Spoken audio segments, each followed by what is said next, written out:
எல்லாருக்கும் வணக்கங்க. காலையில் ஒரு 4:30 மணிக்கெல்லாம் எழுந்திச்சிருங்க. 5 மணிக்கு அப்படி சாமி கும்பிட்டுட்டு அப்படியே கேளுங்களேன். கௌசல்யா சுப்ரஜா ராம பூர்வா சந்தியா பிரவர்த்ததே உத்திஷ்ட நரஷாதூல கர்த்தவ்யம் தெய்வமானிகம். எப்படி இருக்கு பார்த்தீங்களா? எத்தனை வருஷமா கேட்குறோம். அழுக்கவே அழுக்காதுங்க.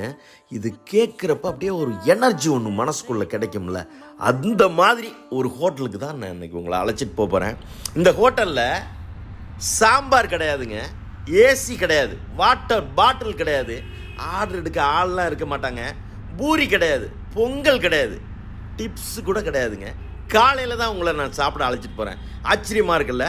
இன்னொரு தகவல், இவங்க டேஸ்ட் இருக்குல்ல, அதை அடிச்சுக்கிறதுக்கு ஆளே கிடையாது. அந்த தரம் இருக்குல்ல, அப்படியே அதை பற்றி பேசிக்கிட்டே இருக்கலாம். இவங்க சுத்தம்தான். எனக்கு தெரிஞ்சு அது இந்த பக்கத்துலலாம் நான் எங்கேயுமே பார்க்கலங்க. உங்களுக்கு ஒரு சேலஞ்சாக சொல்கிறேன். எத்தனையோ ஹோட்டலுக்கு போயிருப்பீங்க, எவ்வளோ நாளாக சாப்பிட்டுக்கிட்டு இருக்கீங்க, அவங்க பிளேட்டு கழுவுற இடத்த போய் பார்த்துருக்குறீங்களா? இவங்கள நம்ம பார்க்கலாங்க. அப்படியே டிஷ் வாஷரில் அப்படியே ஹாட் வாட்டரில் கழுவிக்கிட்டே இருப்பாங்க. நம்ம அந்த பக்கமாக போகிறப்ப பார்க்கலாம். அந்த மாதிரி மகா சுத்தம், அப்படி தான் சொல்லணும். மகா சுத்தம். விலை இருக்குல்ல, அடிச்சுக்கவே முடியாது. ஒரே ஒரு எக்ஸாம்பிள் சொல்கிறேன். மசால் தோசை இருக்குல்ல, 35 ரூபாங்க. அப்படியே செஞ்சு வரும், அப்படி தான் நான் சொல்லணும். அது அப்படி ஊற்றுவாங்கன்னு கூட என்னால் சொல்ல முடியல. அப்படி ஒரு ஹோட்டலுக்கு தான் நான் இன்றைக்கி அவங்கள அழைச்சிட்டு போக போகிறேன். இது எங்கே இருக்கு அப்படின்னு சொன்னால், அப்படியே பெங்களூர்.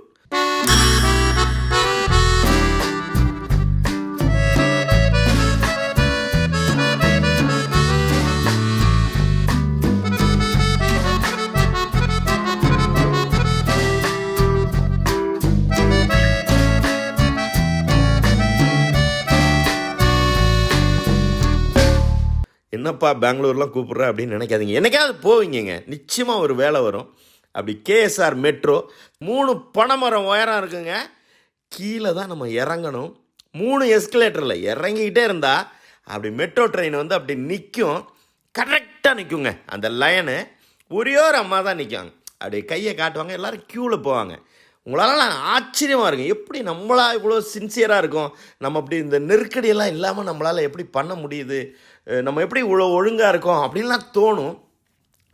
அப்படியே வண்டி வந்து நிற்குங்க. ஒரு பொண்ணு தாங்க அந்த வண்டியவே ஓட்டும். அந்த கார்டன்லாம் சொல்கிறாங்களா, அவங்க கூட இருக்க மாட்டாங்க, எல்லோரும் ஏறுவாங்க. அப்படி கிளம்பி அப்படி வந்தீங்கன்னா ஒரு 6வது இல்லாட்டி 7வது ஸ்டேஷன் நினைக்கிறேன், ஜெயன் நகர்.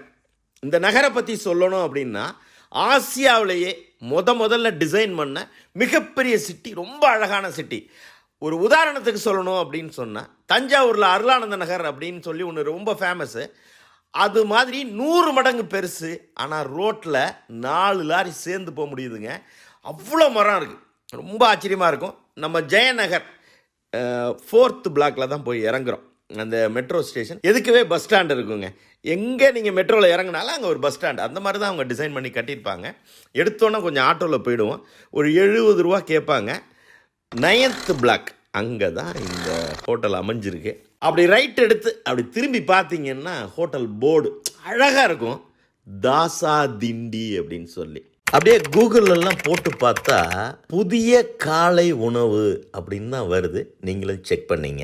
ரொம்ப அழகுங்க, ரொம்ப அழகு. அது போர்டாக இருக்கட்டும், அந்த பேராக இருக்கட்டும், இந்த பேர் வாழ்க்கையில் மறக்கவே மாட்டீங்க. நீங்கள் பாருங்களேன், எவ்வளோ 2 வீலர் பாருங்கள். காலையில் 7 மணிங்க, இவ்வளோ கூட்டம் இருக்கும். நல்லா அழகாக அந்த ஓடெல்லாம் போட்டிருக்கும். மாடியெல்லாம் ஒன்றும் இருக்காது. இவங்க போர்டு வச்சுருக்கிறது அழகாக இருக்கும். எல் மாதிரி 2 பக்கமும் அப்படியே பிரம்மாண்டமாலாம் இருக்காது. எதுலேயுமே ஒரு கவித்துவமாக அப்படி தான் என்னால் சொல்ல முடியும். எல்லாத்தையும் ரசித்து இந்த மனுஷன் பண்ணி வச்சுருப்பார். பின்னாடியே நல்ல லைன் ட்ராயிங்கெல்லாம் நான் பார்த்தேன். ரொம்ப சைடுலலாம் வரைஞ்சிருக்கும். ஹேண்ட் வாஷ் சுத்தமாக இருக்கும். அங்கே போய் நம்ம கை கழுவிக்கலாம். பக்கத்துலேயே ட்ரிங்கிங் வாட்டர், அதுக்கு வந்து தனியாக வாட்டர் கிளாஸ் எல்லாம் வச்சுருப்பாங்க. எல்லாமே க்ளீனாக இருக்கும், அப்படியே ஜில்லுன்னு இருக்கும். அப்படி கை கழுவிட்டு அப்படி வந்தீங்கன்னா ஒரு கவுண்டர், எல்லாமே க்யூ தாங்க. ஒன்றும் நீங்கள் நேரடியாலாம் போய் வாங்கிட முடியாது. ஒரு 10 பேர் அப்படி பின்னாடி இப்படி போயிட்டே இருந்தீங்கன்னா 2 பில் கவுண்டர் இருக்கும்.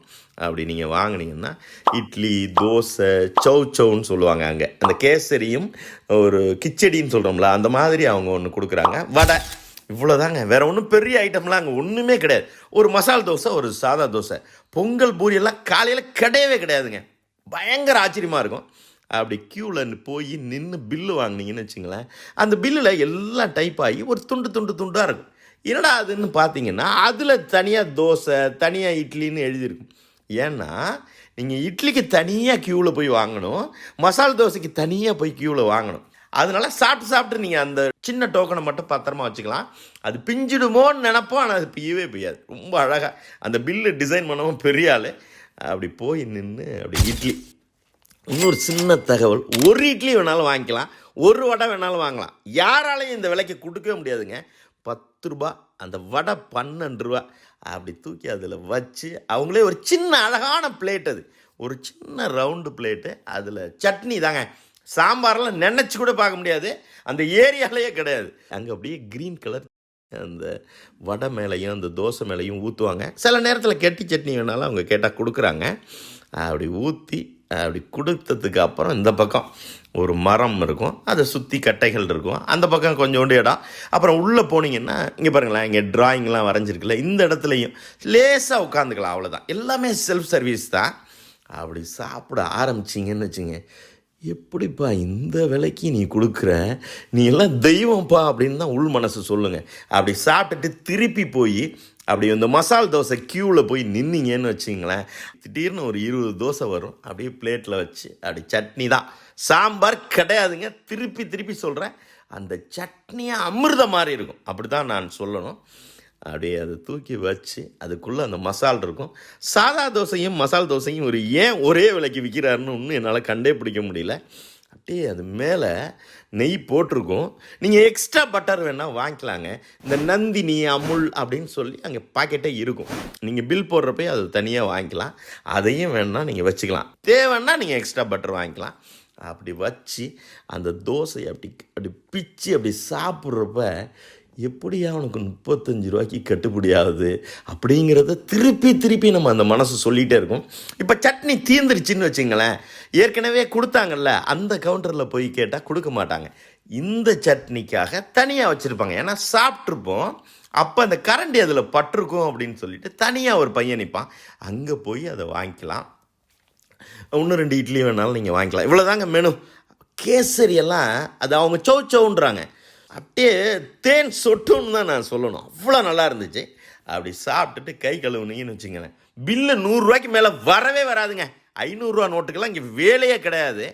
அப்படி அந்த பக்கம் வந்தீங்கன்னா டீ இருக்கும், காஃபி இருக்கும், 70 ml எல்லாம் க்ளீனாக எழுதி போட்டிருக்கும். எல்லாருமே யூனிஃபார்ம். அப்படி எட்டி பார்த்தீங்கன்னு வச்சுங்களேன், அந்த தோசை ஊற்றுறது, அந்த இட்லி ஊற்றுறது, இட்லி எல்லாங்க 10 நிமிஷத்துக்கு 400 இட்லி அங்கே ஊற்ற முடியுமா? அந்த மாதிரி தான் அவங்களுடைய எல்லாமே ஃபாஸ்ட்டாக போயிட்டே இருக்கும். எல்லோரும் மிஷின் மாதிரி இயங்கிட்டு இருப்பாங்க. சுத்தம்னா உங்கூட்டு சுத்தம் எங்கூட்டு சுத்தம் கிடையாதுங்க. அப்பா, இப்படி ஒரு சுத்தத்தை நான் பார்த்ததே இல்லை. இந்த பக்கம் டீ, ஆஃப் டீ தான் சொல்லுவாங்க, 12 ரூபா தாங்க அந்த காஃபியெல்லாம்.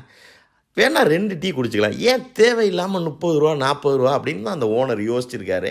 அந்த தண்ணி இருக்குல்ல, அப்படியே ஜில்லுன்னு இருக்கும். வாட்டர் பாட்டில் கூட அங்கே விற்கிற மாதிரி எனக்கு தெரியல. அப்படி அந்த டீயை குடிச்சிட்டு அப்படி அந்த பக்கம் வந்தீங்கன்னு வச்சுங்களேன், ஒரு 4 பேர் பிளேட்டை போட்டு கழுவிட்டே இருப்பாங்க. என்னடான்னு அந்த கண்ணாடி வழியாக தான் அதை பார்க்கலாம்.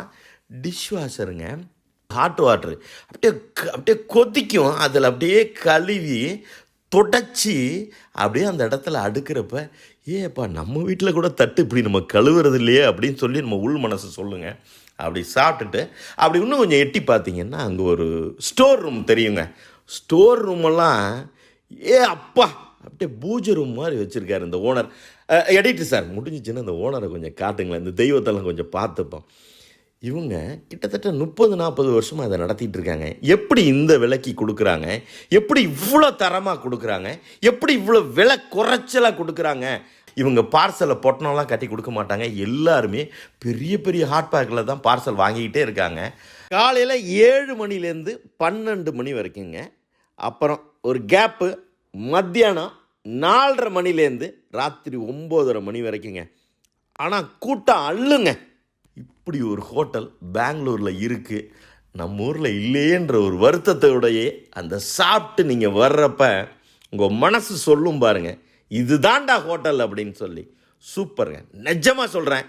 இந்த ஓனரை இங்கேருந்தே கையெடுத்து கும்பிடணும் போல் இருக்கும். அப்படி ஒரு ஹோட்டலை இந்த ஓனர் ரொம்ப நாளைக்கு நல்லபடியாக நடத்தணும். இவர் ரொம்ப நாளைக்கு நல்லா இருக்கணும்.